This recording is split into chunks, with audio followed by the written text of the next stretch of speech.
अरे ऊट पटांग बयान देते हैं नीतीश कुमार, कभी किसी महिला का हाथ पकड़ लेते हैं, कभी विधानसभा में महिला का अपमान करते हैं, कभी ऊट पटांग बयान करते हैं। पटना में जो है वो हत्याएं हो रही हैं, रोहतास में लोग मारे जा रहे हैं, मोतिहारी में मोदी जी के साथ मंच पे नौटंकी कर रहे हैं नीतीश बाबू, ऐसा ऐसा इशारा करके नौटंकी कर रहे हैं। ये किस तरह का सुशासन है भाई साहब? और बिहार के लोग अपनी दुर्गति करवाने के लिए ऐसे राजनेताओं को चुनते क्यों हैं? ये मेरा एक मूल सवाल है भाई साहब। देखिए, परिस्थिति ऐसी है कि वो उप मुख्यमंत्री जो है बने रहे, लेकिन हमको लगता है कि अब बिहार की जनता इनको वापस लाने वाली नहीं है। और ये बात तो अब अमित शाह जी ने भी स्पष्ट कर दिया कि चुनाव तक का नेतृत्व ये करेंगे, चुनाव के बाद कौन मुख्यमंत्री होगा ये जो है समय बताएगा। और देखिए, मुख्यमंत्री का इकबाल खत्म हो चुका है। देश के अगर सबसे कोई कमजोर मुख्यमंत्री है तो उनका नाम नीतीश कुमार जी है। अब बिहार चलाने की स्थिति में नहीं है, एकदम अचेत अवस्था में है। और हमको तो ज़्यादा उम्र में ज़्यादा बड़े हैं तो हमको ज़्यादा टिप्पा टिप्पणी करना ठीक नहीं लगता। अब बिहार की जनता इनको दोबारा लाने वाली नहीं है। और बीजेपी के लोग भी अब जो है इनसे मुक्ति चाहते हैं। और ये तो केवल चुनाव तक की मजबूरी है, परिस्थिति है बीजेपी को कि नीतीश कुमार जी को लेकर के चलना पड़ेगा। लेकिन आप स्टेज पे देख लीजिए जो हरकतें हम लोग देखते हैं। राष्ट्रगान चल रहा होता है तो चल देते हैं, हरकतें करते हैं। विधानसभा में तो खैर मेरी सभी लोगों को कपड़ों को लेकर के सवाल पूछने लगते हैं।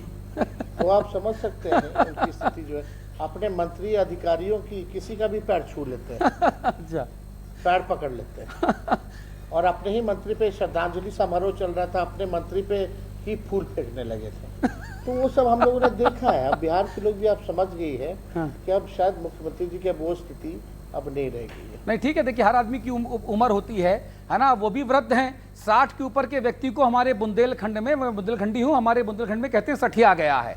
अब नीतीश कुमार जी चिर युवा हैं, है ना, वो आपसे अपनी उम्र का मुकाबला करते हैं। वो कहते हैं कि तुम मेरे बच्चे जैसे हो, लेकिन मैं तुमसे ज्यादा ऊर्जावान हूं। और उनकी ऊर्जा इतनी सारी बातों में आपने बता दी है ना।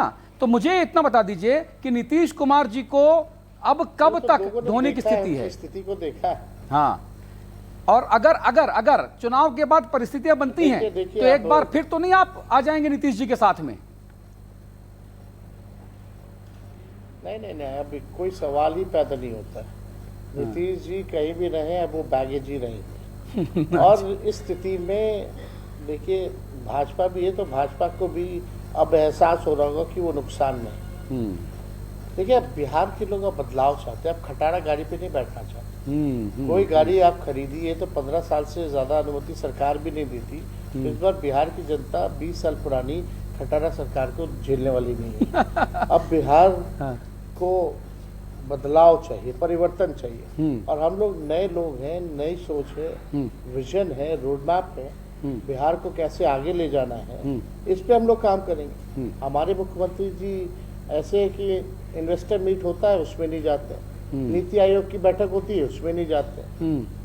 हम लोगों को चाहिए कि कोई इंडस्ट्री लेकर के आए, कोई जो है IT हब बिहार को बनाए, एजुकेशनल सिटी यहाँ बनाए। सही बात। पढ़ाई दवाई कमाई के लिए लोग जो है बाहर जाना पड़ता है। कहीं इंडस्ट्री नहीं है, कारखाने नहीं है, ऐसी स्थिति है बिहार में। तो हम लोगों के पास विजन है। और बिहार के लोग भी इस बार सब लोग मिल करके, चाहे कोई वर्ग, कोई समाज, कोई जाति, धर्म, इस बार मिल करके जो है महागठबंधन इंडिया अलायंस को जो है लाने